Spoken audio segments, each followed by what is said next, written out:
Hi guys, welcome back to another episode of A Lot of You Have Been Asking. I am so excited to be joined by today's guest, ex-influencer, founder, creator, business owner of Buttercream Boston. You've probably seen her viral cakes.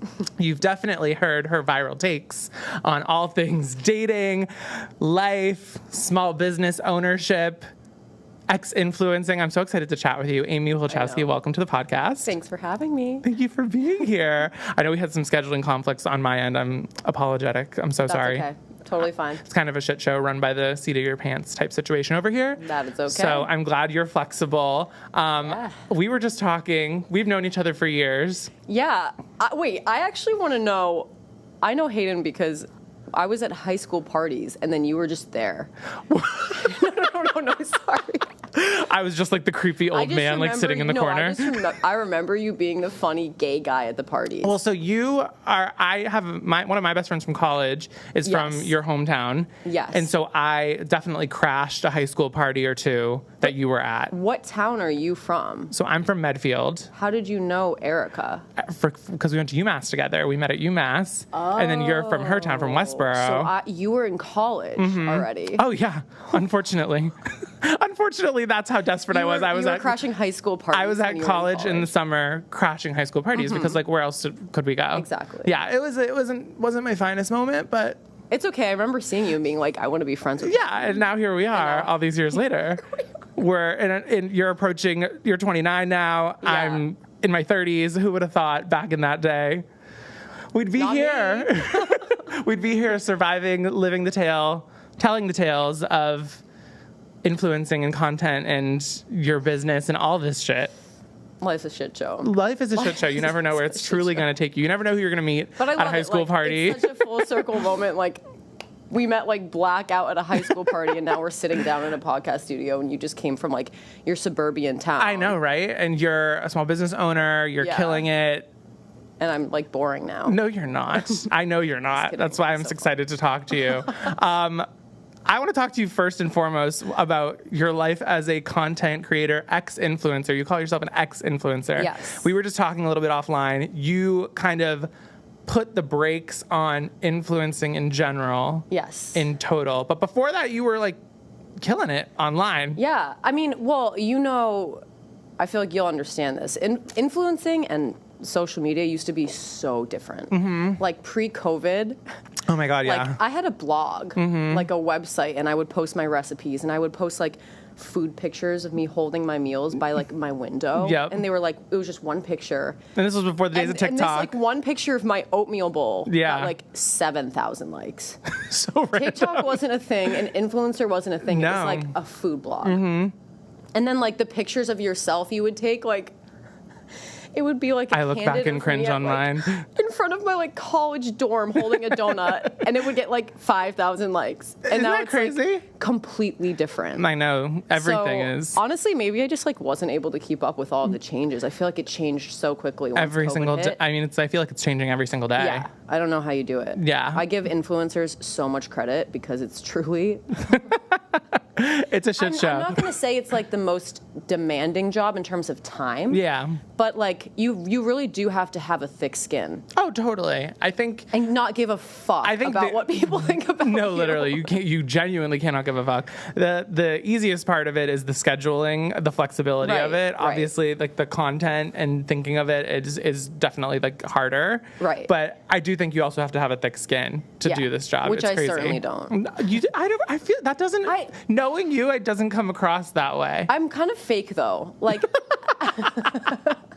Explain. No, I will confidently say that I'm fake because a lot of people say that they think I have confidence. Okay. But like when you get down to it, I'm like the most insecure person, which, you know. So it's like a fake it till you make it type of situation. Which, honestly, that's life. So that is. I'm proud of it. Like, I'm proud that I'm a fraud. Good. You should be. I do like.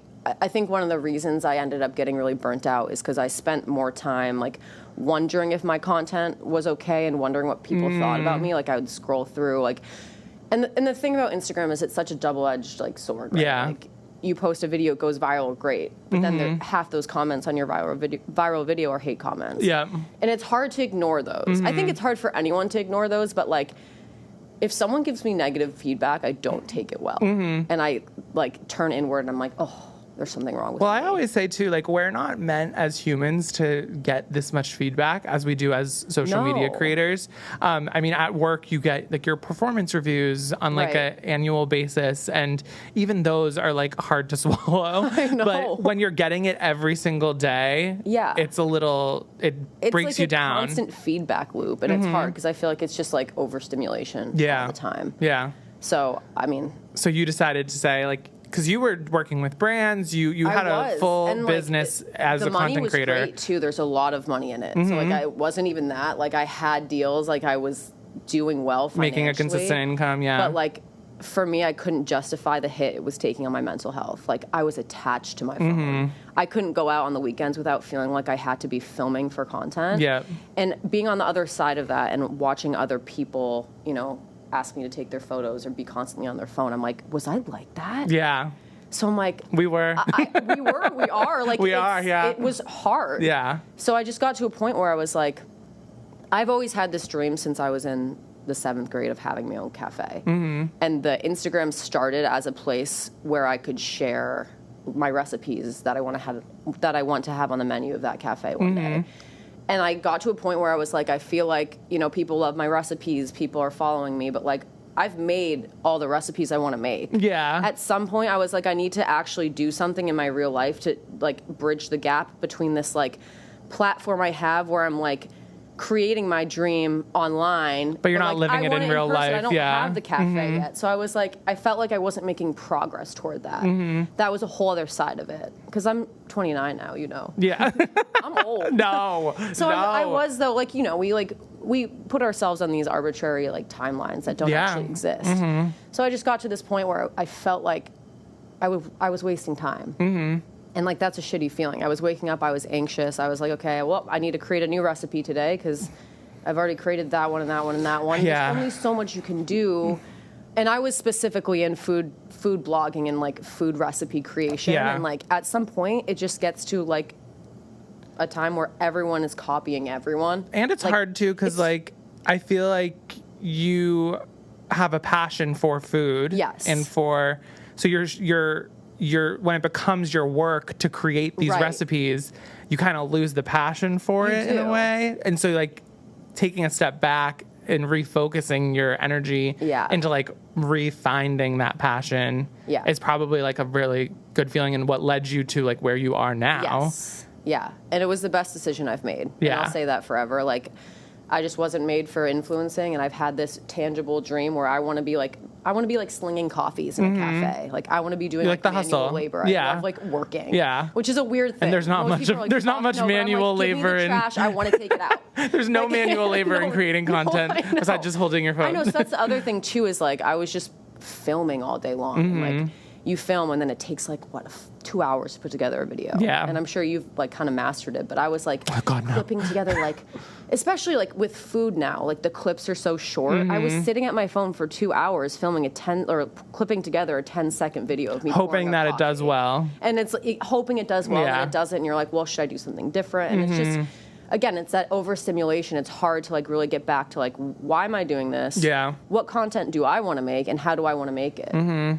So as someone who like constantly wants to please others, and that's kind of one of my like toxic traits, is like I care more about what other people think. I get it. And if they're happy with me, then if I'm happy with myself. Yeah. So like that was a whole other thing. I feel like I was just living my life for other people. And living like in a weird way. I do this too, and I try to like check myself off of it, but like you kind of learn to like live for the likes, live for the virality of it all, where that's not an everyday thing. That's like a once in a blue moon type thing. So if you're not actually enjoying the process of creating content and the process of it all, it's like not worth it. It's not worth it. No. And like that was I was thinking about that this morning. I feel like with social media, I was like living in the highs.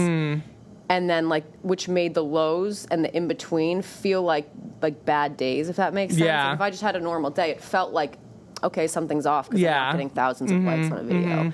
Like I still remember my pesto eggs video went viral back in like 2019, maybe 2020. And like, I got interviews from like Yahoo. I got like BuzzFeed Food, Good Morning America. Like so many media outlets were reaching out to me. And I was like, It was weird. That was kind of like the beginning of my like not downfall, but like the beginning of when I like really was like, I kind of want to take. I don't know if I should be doing this anymore. Yeah. There was like all these people like, wow, you're so cool. You created the pesto eggs, and I was like, I literally just cooked my eggs in pesto. That's all I did. You're like, actually, I'm going to trademark this and make millions of dollars. Big head. I'm like, yeah, like fuck yeah. Like they put me in cookbooks. Like Gordon Ramsay's daughter wrote like the foreword to like one or like the what's like the excerpt at the beginning of a book, like to one of the cookbooks I was featured in. Like I felt so cool, and then I'm like, it just makes living a normal life hard. When, like, you have these moments of like virality, then like, and it's an up and down situation, and it fucks with your head in a weird way. It's hard to like live in like the in between because Instagram is not reality. No, it's not. Let's remember that. So far from it. That's the other thing too. Is the like highlight reel. I was meeting so many people that like I admired on Instagram in person, and I was like, whoa, you're nothing like you are online. You're like one of the few, honestly, you're one of the few people I have met where I'm like, okay, you match up exactly to how you are on Instagram. But like, you started by like kind of like parodying or making fun of influencers. I know, it is crazy to think about. I became the beast I used to make fun of. I know, but like that's the way to do it. Yeah, and it's fun. I enjoy the process, and I always say like this, I know that this career is not for a forever thing for me. Like I'm just riding the wave, and like when I get sick of it, I'll fall back on other things. And it's not like a lot of times people are like, oh, you like left your full-time job, like you're gonna have like this gap on your resume. And I don't think I'll ever go back to like a typical 9-to-5, but like where I feel like very naturally like entrepreneurial and enjoy the creative side of entrepreneurship, but also like I enjoy like the business side of things. Like I'm like managing contracts and like timelines and all that stuff, so that's applicable to other roles and whatnot. So I just think it's interesting. I'm curious because what was like was there like a moment where you were like, all right, fuck this, like I'm fully stepping back? Like was there a catalyst, or was it a slow burn to like fully just like it was a slow burn. I would say I had been feeling this way for a few years leading up to when I finally just was like, fuck it, like I'm done. But again, it was so hard to step away because I weirdly felt like, 50,000 people were like depending on me. I still get messages being like, "We miss you." Well, you showed up on you showed up on my TikTok for the first time in like I want to say 2 years, was it maybe. My coffee recommendations TikTok? Yes. I posted a TikTok for the first time in 2 years. And I was like, holy shit! Wait. Why haven't I seen Amy's TikToks in like so long? And then I was like, no, I haven't not been seeing them. They haven't been posted. Yeah, I haven't posted a TikTok in over 2 years. Which is crazy. And I still have like 70,000 followers. Yeah. It's weird because that was why it was hard for me to step away. I'm like, I feel like I owe it to all these people to keep doing this. Yeah, who have like been with me. What I struggled with for years. But I finally just got to a point where I was like, I actually don't like this. I don't like being on my phone all the time. I felt like there was a huge disconnect between like who I felt like I was and who I actually was. Like I've spent the past 2 years like deconstructing that, rediscovering like hobbies and just like how I like to be treated or like who I like to hang out with. Yeah. Like, I feel like being an influencer like put this like different personality on me. It's just weird. It's weird to explain. No, I get that. I think that that's a really refreshing take on this whole industry because everyone's always like, I love it so much, it's done so much for me, and while that's true, it also does have some trait. There's cons to it. Like it's not all butterflies and rainbows. No, definitely not. And cakes. But sometimes it is cakes. So I got to a point where I was unhappy, and I had been feeling that way for a while. And then my sister, who is 21, she's a baby. Oh my God. Decided that college wasn't the direction for her. And so she dropped out of college. I've always said since I was in the 7th grade thinking about the cafe I wanted that if I had a business partner, it would be her. Yeah. We just balance each other really, really well. Even though we're like similar in a lot of ways, she grounds me, and I feel like I hold her accountable. Like it's that kind of like you need dynamic. that. And she's Gen Z too, so she's super laid back. Yeah. And I'm like riddled. You're like with running around all like the time. So it's a nice pairing. And when she decided she wasn't going to continue with college, I was like, hey, I have an idea. Hey, you want to start a business? Just like peeking your head. Yeah. And I had like selfishly always like dropped little breadcrumbs or like put that idea in her head. I was like, once I have a coffee shop, like I'm roping you into it, and you're going to be my business partner. Yeah. And she's very similar to me. She's very like kind of entrepreneurial, like doesn't need someone to tell her what to do it. And she's also very creative. Good. So we That's awesome. aligned on a lot of those values, and it just made sense for us to start a business. Yeah. Did you know what the business would be, or it was just kind of like, hey, let's team up? No clue. We were like, what can we do from our home?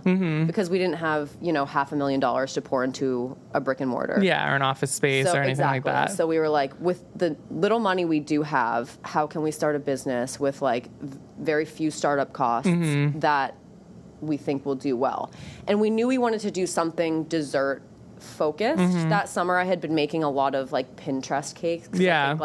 I had been seeing all like the vintage heart cakes all over the place. Yeah. So like coincidentally on my Instagram I had like made a couple cakes over the past couple years and posted them, and people were like, oh, this is gorgeous, you're so talented. So I think like I had those in the back of your mind. Yeah, in the back of my mind. And we were gonna do cookies. Okay. But we decided that cakes would have like a better profit margin, if that makes sense. Okay. And that's where like I love numbers. Okay, Shark Tank. I know. I mean, the thing about being your own boss and like being an entrepreneur is you get to see the numbers. And like one thing that I've learned from that, and from I also started, my lore goes so back. I started a scrunchie business. Oh my God, yes, I forgot about this. I forget about it too. People are like, tell me about your 20s. And I'm like, do you really want to know? You're like, I can go all the way back. I went to school for dietetics. Like by trade, I'm a registered dietitian. Yeah. But like, then I stopped. I never wanted to be a practicing registered dietitian. So I went with the food blog, went with the influencer career, hated that. So like, I think I hated it the whole time, really. I was just like desperate to try everything I could until something But that's what your 20s are about. Exactly. And I'll tell anyone that. I'm like, if you're not happy, like, fuck the college degree. Pivot. Like, and you might feel guilty because like, yeah, grandma or grandpa might have helped pay for it. Like your mom, like there's a lot of people you feel like you need to live your life for, as I've been saying. So that can be a hard decision, but like, do you want to be miserable your whole life? God, no. No. And it's also miserable to be around you if you're miserable. No, so, literally. Like, no one benefits. Yeah, exactly. So I did the scrunchies, and that was cool because that was like the first product I sold. I literally was like bent over my Amazon sewing machine. Yeah, I was going to say, I remember that. I would pump out like 100 scrunchies in an hour. Yeah. I would sell thousands. Like, I was a successful business. Yeah. But then I just realized one day, I was like, I don't want to be making scrunchies. Like, that's You're like, my life's work cannot be scrunchies. Everything.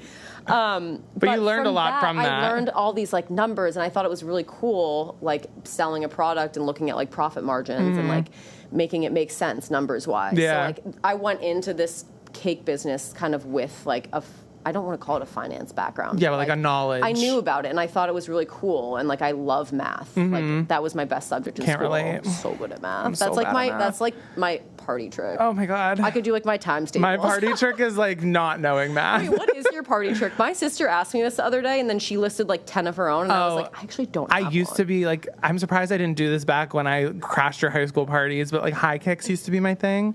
So I would do like, I would put on like a Nicki Minaj song and just start like going like back and forth like DCC cheerleader. That tracks yeah, I can't do it anymore because I'm like old and decrepit and like You're hunched a dog over. dad now. You don't need to. I did. Yeah, honestly, he gives me enough high kicks.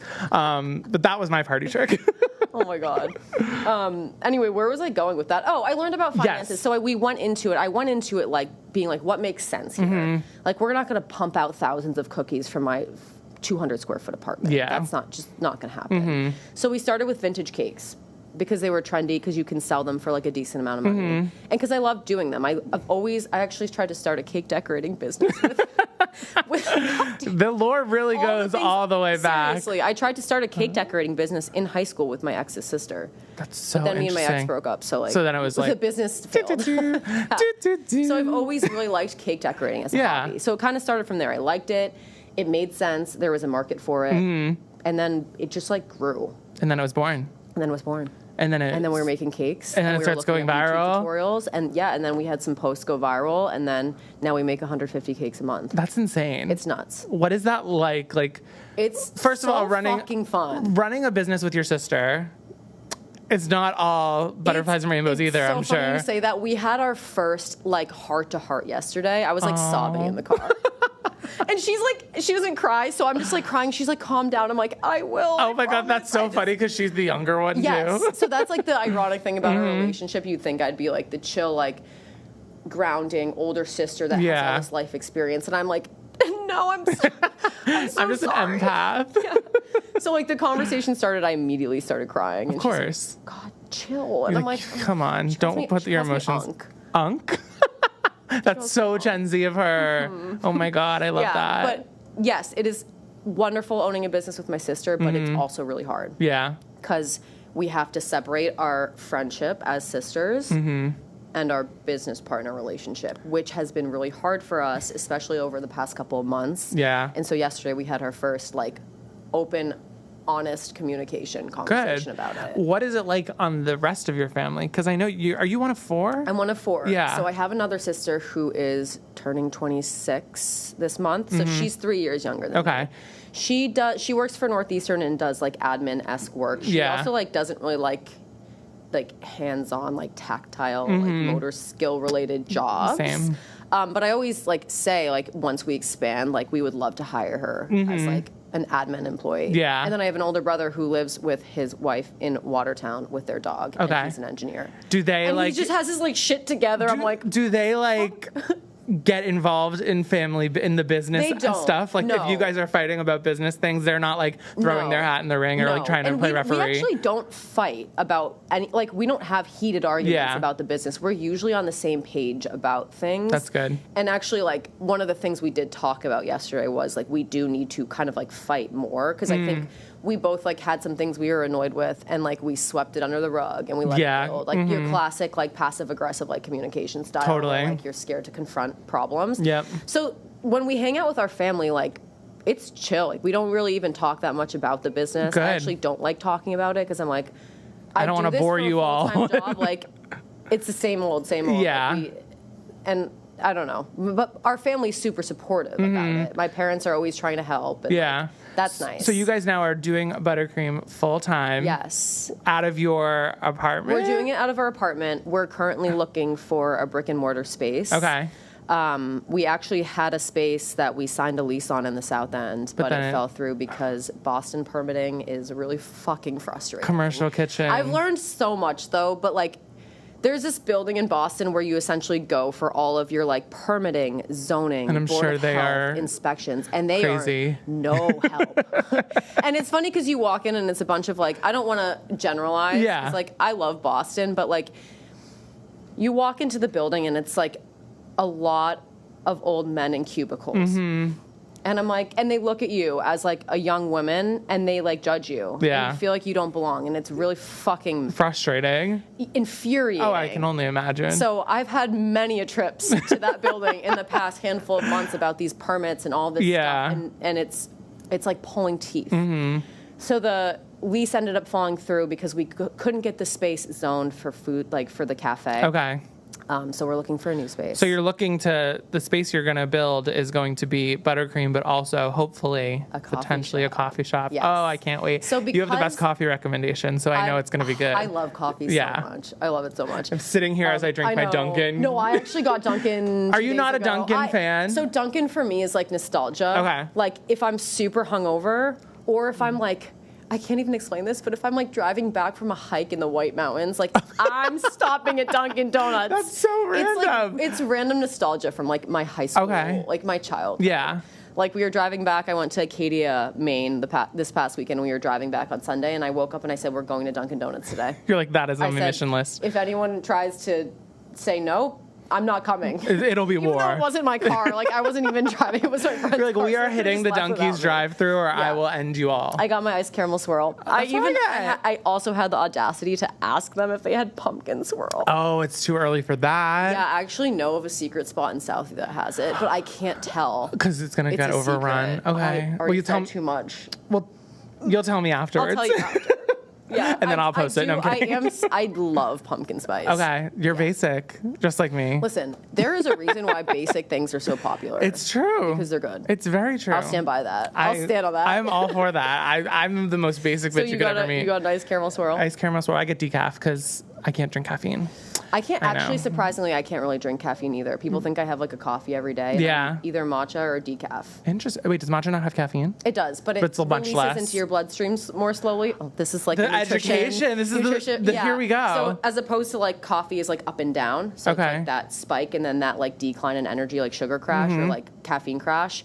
Matcha releases slowly, so it's like a nice gradual curve and it comes back down. Okay, so maybe I do need to try matcha. You should try. I tried not from Dunkin' though. The first time I tried matcha, I thought it tasted like dirt. It does. Yeah. So maybe I have to go and try some things at different places. Yeah, or just like add a bunch of sugar. Yeah. That sounds about right for me. It does taste like grass, so like it's an acclimated taste. Like you have to like the taste of the ground. Okay. So if you don't, like, I don't think you're ever going to be a matcha drinker. No, okay, that makes sense. But you will if you come to my coffee shop. Okay, well, when I come to your coffee shop, I'll try all the things. I know it'll be good. That's the goal. Yeah. And that's been the goal since middle school is to have a coffee shop. So what we're going to do is we're going to move into the space that we eventually move into.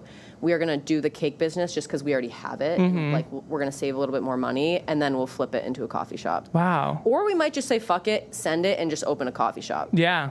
That's cool, though. That's so exciting. It seems like it's all come kind of full circle for you because you had this dream since you were young to own your own coffee shop. You've had some steps along the way that have all been like teaching you the things that you need to do to be able to open the coffee shop, kind of. You learn something from every experience you have in life, even if it was like a negative one, like a bad date, like a failed business. You learn things from that. Yeah, like, and I think too, like that's what your 20s is about. This is the only time. Try everything. This is the only time you have the flexibility to do that stuff, to hop around. Not to say that your 30s are like, you're gonna have a dog, you're gonna get engaged, you're gonna have kids. Yeah, like life happens really quickly as you get older. Like I'm starting to see it more and more, and I'm like, fuck, like. Good thing I did all these things. Thank God for the scrunchies. Those were good scrunchies. They were. Some of my friends bought those scrunchies. Yeah. I still have. Sometimes people will still come up to me when I'm out and be like, "I have one of your scrunchies," and be like, "Are you Amy?" Like, I still get recognized sometimes, which is like I am the scrunchie. I'm the scrunchy girl. I'm the cake girl. Scrunchies, cakes, blogger. Coffee. You let me know. Pick your poison. I've probably started like 5 other businesses too that I'm like, repressing. As you should. I want to pivot a little bit because I need to talk to you about dating in this city called Boston, because we have this. I don't think it's fair to even call it dating anymore. We have this stigma about Boston, and I want to talk to you about whether you think it's true or not, about the men in Boston specifically. Yes. Short kings. And just fuckboys in general.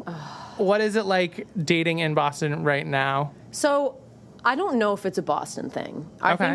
I don't know if people, that's what we're clinging on to. Like, I don't think it's a Boston thing. I think it's our country thing. Ooh, because of our access to social media. And, like, here's my, like, ex-influencer. Like, I feel very passionately that, like, we should not be on our phones all the time. Like, I think it's just really scary what people can do behind a screen. Yeah. And that really applies to dating. Like, if we were in the 1900s, like if we're going back to like the Notebook, and we're meeting at like a carnival, no one has the option to ghost. You have to decide right then and there, like, did you like your first date?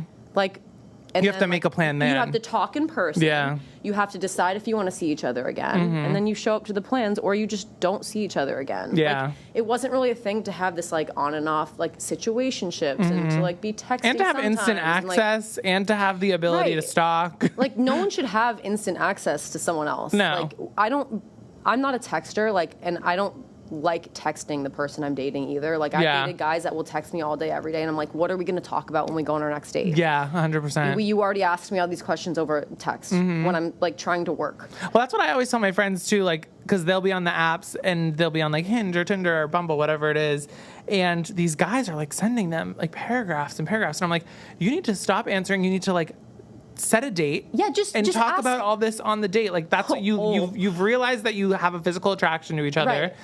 Talk about all this on the date. Yes. Not over text. Like, what are we trying to figure out over text? Yeah. Like, if we have enough banter? No. Because the best people that I've texted actually suck in person. So there's that whole thing of it too. I'm like, because they're crafting their text with like a whole group behind them. Text, because then when you're someone completely different in person, like, that's jarring. Yeah. And I've had a couple of those experiences recently. Actually, God. I was on Hinge the other day, and I had matched with a guy. I don't really go on Hinge often. It's kind of like, I feel like everyone says this, but it's kind of like when I've had like one drink and I'm with my girlfriends, it's like a funny let's see thing what's to, like, going on. Yeah. But I matched with a guy and he started asking me for nutrition advice. No. He was recently diagnosed with high iron and Why wanted is to that know your job? how to help with it. I'm like, could you Consult a doctor? Called Google. Or called WebMD. Like, if you have too much iron, you're probably eating foods that have too much iron. Iron in them. Maybe just have a little less. Yeah, but also, like, that's not your job. You're not here to, like... Right. He's like, I have a dietitian question. I'm like, here we go. Is this his way of trying to flirt? I don't know. Okay, that's unfortunate. Because then I was like, I made a comment. I was like, well, you can ask me the question on our first date. Yeah. And he just ignored it and proceeded to ask the question. I'm like, are you actually using me as like Chat GPT right now? No, truly. And so I eventually like just asked him. I was like, so do you want to go on a date? Like, I can't. Yeah. Like, the why back are we and forth doing conversations, like, don't we match with someone to just then meet them in person? Yeah, that's what I thought. And it feels like that's not really a thing anymore. It feels like people love like the texting. And, yeah. like, I mean, there is another experience I had with a guy recently where like I had like known of him and I had met him in person, but we weren't like friends or anything, like close friends. Yeah. We just had mutuals. And I like saw him out and he like got my number and we started texting and it was just like constant. And I was like, I have good banter. Yeah. So like if you text me and like I see that you're looking for banter, like I'll play into it a little bit, yeah. But it was like so much that I was like, I could tell before it happened that it was love bombing, if that makes sense. Like before I even got love bombed, I was like, I'm about to get love bombed. And I had like made a couple comments. I was like, I don't like texting, like ignored that. Like it just like, it was a lot. And then we went on a date and he just wasn't the same in person. And like, it was just interesting. His personality was just different. It's hard. I can't imagine. Like, it's hard. It's just hard. It's weird. Yeah. And then like the date went fine. It was like a 4-hour date. Like he even commented during the date. He was like, "This is a great date." He was like, "You know the sign of a good date: 2 drinks or less bad date. 2 drinks or more good date." And I was like, "Okay, so we've had a few drinks, so this must be it's a good date." He was like, "Yeah, it's a great date." And I'm like, "Okay, what are we gonna do about this?" Like, yeah, exactly. And so then I ended up following up with him. I was like, "Do you want to go on a second date?" And he was like, "Yeah." And then he just didn't text me. What is and up then with these I followed up a week again later. I was like, just wanted to follow up again on this. Like, am I crazy? Am I missing something? I Yeah. literally said, like, am I missing something? And then I got, like, essentially he sent me voice messages explaining that he's in therapy and, like, can't settle down with someone. And I'm like, I respect that, but, like, just tell me that you're not interested. Yeah, don't fuck around. And if that's true and you are in therapy and you can't date right now, then don't go on a date with me. Yeah. It's like, I feel like men, I don't know if it's Boston specific, but I feel like men are trying to like almost like gaslight themselves into like thinking that they like someone. And because they want it so badly. I think a lot of men do want a relationship and want love and want to be loved, but like they're not searching in the wrong places, but they're like trying it out with everyone instead of just like taking the time and focusing on someone out, or like being intentional about their decisions. Like it all feels like we're sliding into DMs and we're on dating apps. And it's just like, well, it's the emotional immaturity of it all, of straight men. Yeah, it's tough. I can only imagine. Some of my girlfriends are out in the trenches with you. I don't know. It's tough too, because like obviously that's the type of guy I'm attracted to.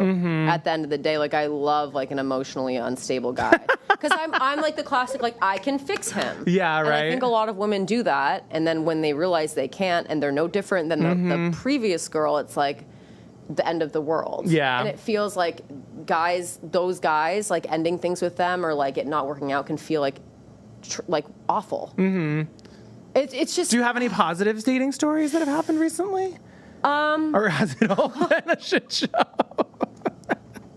And it's okay if it has all been a shit show, because that is. No, I don't. Can be I the haven't been on like many dates. I've been on probably like 3 or 4 in the past handful of months. You've been busy. We'll go with like, yeah. Just a little busy with everything going on. Yeah. I did date a guy back in maybe like May, a couple of months ago. We went on like 3 or 4 dates.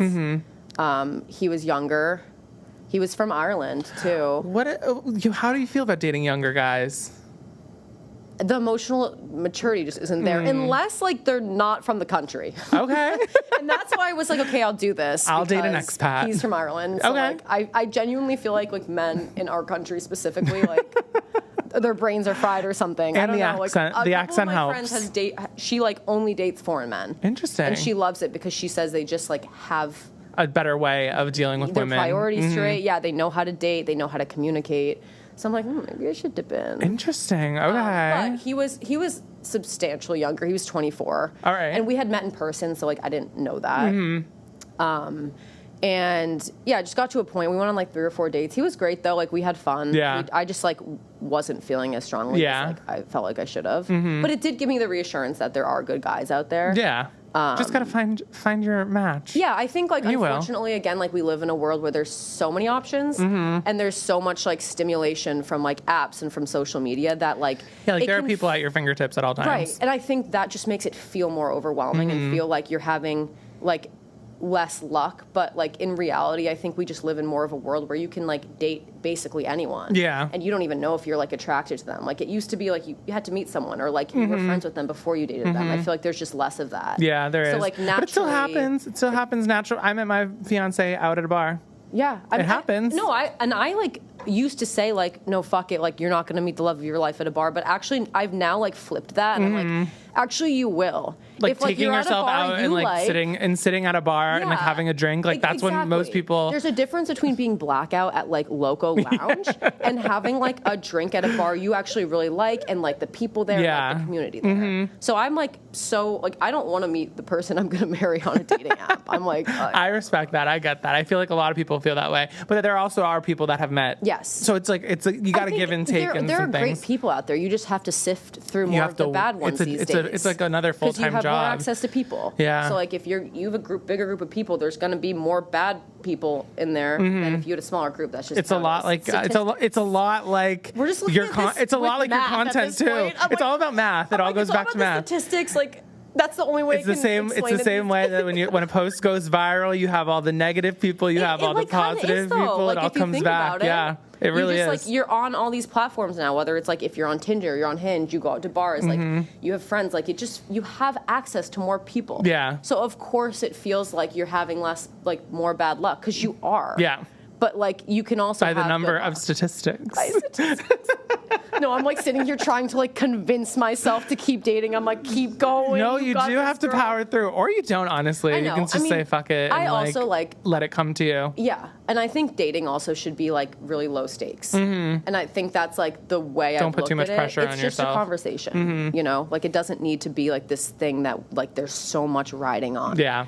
So like But you get to the point when you're in your like late 20s, early Yeah. 30s, where a lot of you, like this is how I was. Like a lot of my friends were getting engaged or settling down or moving in with their Yes. partners, and I was like, oh fuck. Yeah. And then you commit yourself to making it a job, and you're like, I have to go on this many dates a week or Yes. do go out to this many drinks and do all these things.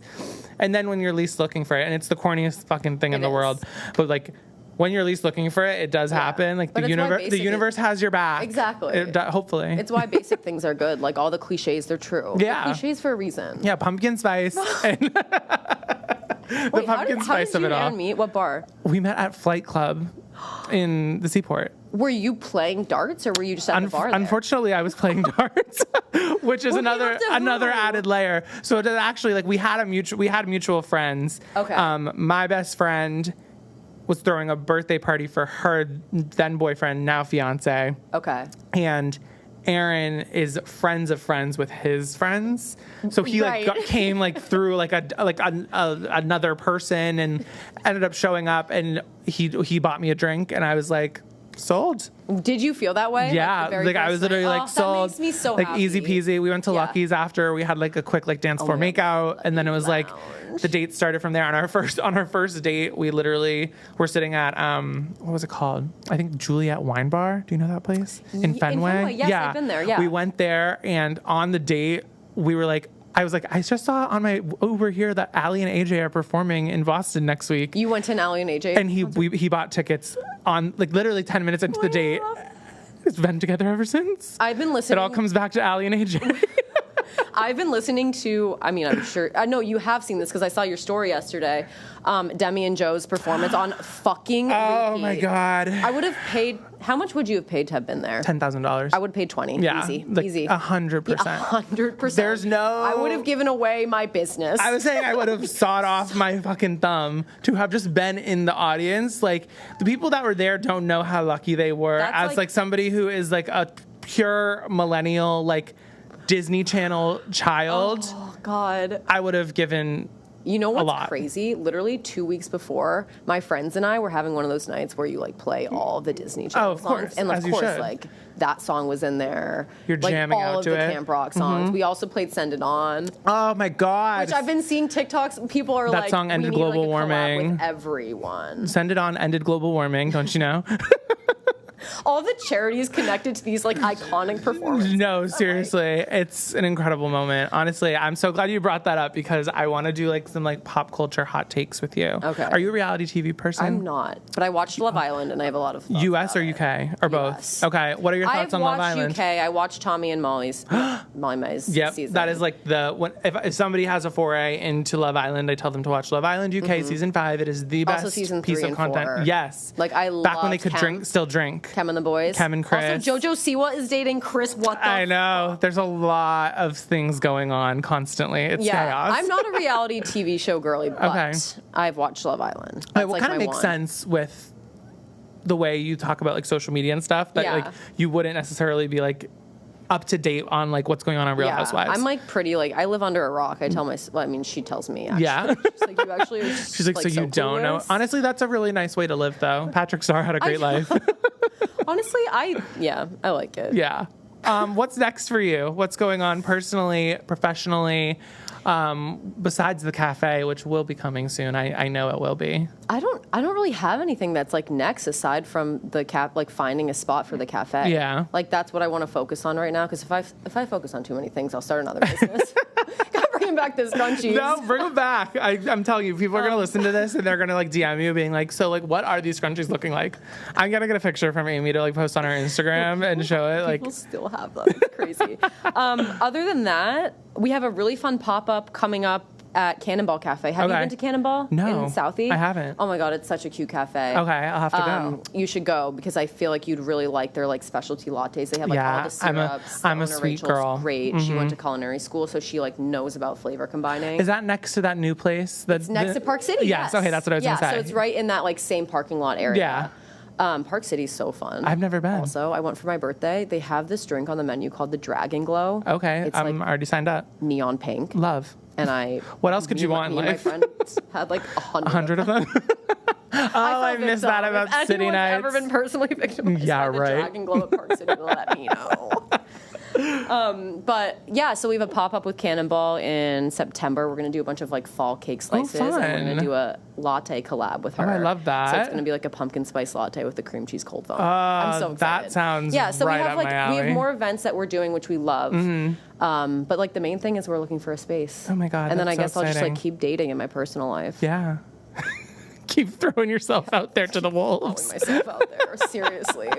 Like anyone? Yeah, right. If anyone's listening to this and has a brother or a friend, Amy is available and beautiful and single. But one thing I always like to ask people, and I'm curious about your perspective on this because you are an ex-influencer. Yeah. What is one of your influencer icks?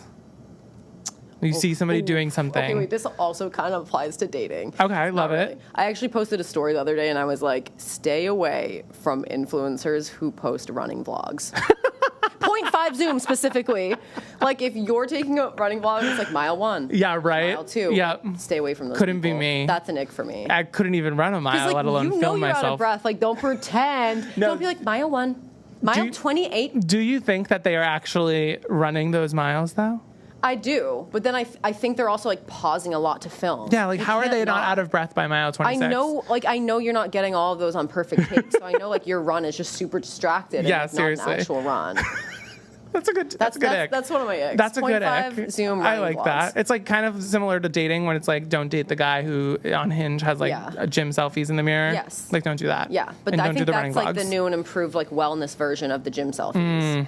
Running Okay. vlogs, 0.5. Wow. Wow. I love that. And what do you hope your social media legacy is? I know you're kind of retired from the game a little bit, but what do you want people to remember you for? I was always proud of like how real I was. Yeah. And I feel like despite me looking back on it and being like I was a completely different person and I was fake, I was pretty real. For the most part. I think you kept it pretty I talked authentic. about things that I think for the most part people didn't talk about on social media, and I feel like I shed light onto like what real life is like. Well, I think also behind the screen. I think also know. like even talking about the negative impact that social media had on your mental health just shows like how authentic you were, because you talked about that online too. Yes, like you all talked, the time. Yeah, I was like, hey, I'm an influencer. I hate social media. Don't follow me. Well, it's brought you to all the different levels of your life. I don't regret it. Yeah, like, you don't I regret love it. I've met some of my best friends through social media. I mean, I'm here essentially because of social media. So I just think I wasn't made for it. Yep. And that's okay. And that is okay. And there are people who are. And there are people who are. And I support them. Yes. Where can we follow you? Where can we follow Buttercream? Tell us everything. Buttercream's Instagram is just Buttercream Boston. That's also our website. The cakes, I'm going to get a cake for my engagement party. Oh, literally just tell me when it is. Yeah. I'll make it. Okay. Of course. Yeah. You better. No, I want, first of all, I need the fairy down. I need a beautiful cake. And then I also need to try it, because I'm sure it's even better than it looks. Yes. We've worked a lot on our recipes. So we're proud of like all of our flavors. Yeah. But yeah, Buttercream Boston. We don't even have like a TikTok. We literally post like once every 2 weeks. No, but I mean, you guys have so many followers. We work really hard. So. And I feel like everybody I know that's gotten one has loved it. Yeah, we've gotten a lot of positive feedback. Yeah. People love our cakes. So make sure you guys follow Amy, follow her cakes, follow her sister. Yeah. Make sure you guys are following me, follow the podcast. Thank you so much, Amy, for coming today and for being on the podcast. I appreciate you. Thanks. All right. Bye, guys. See you next week. Bye.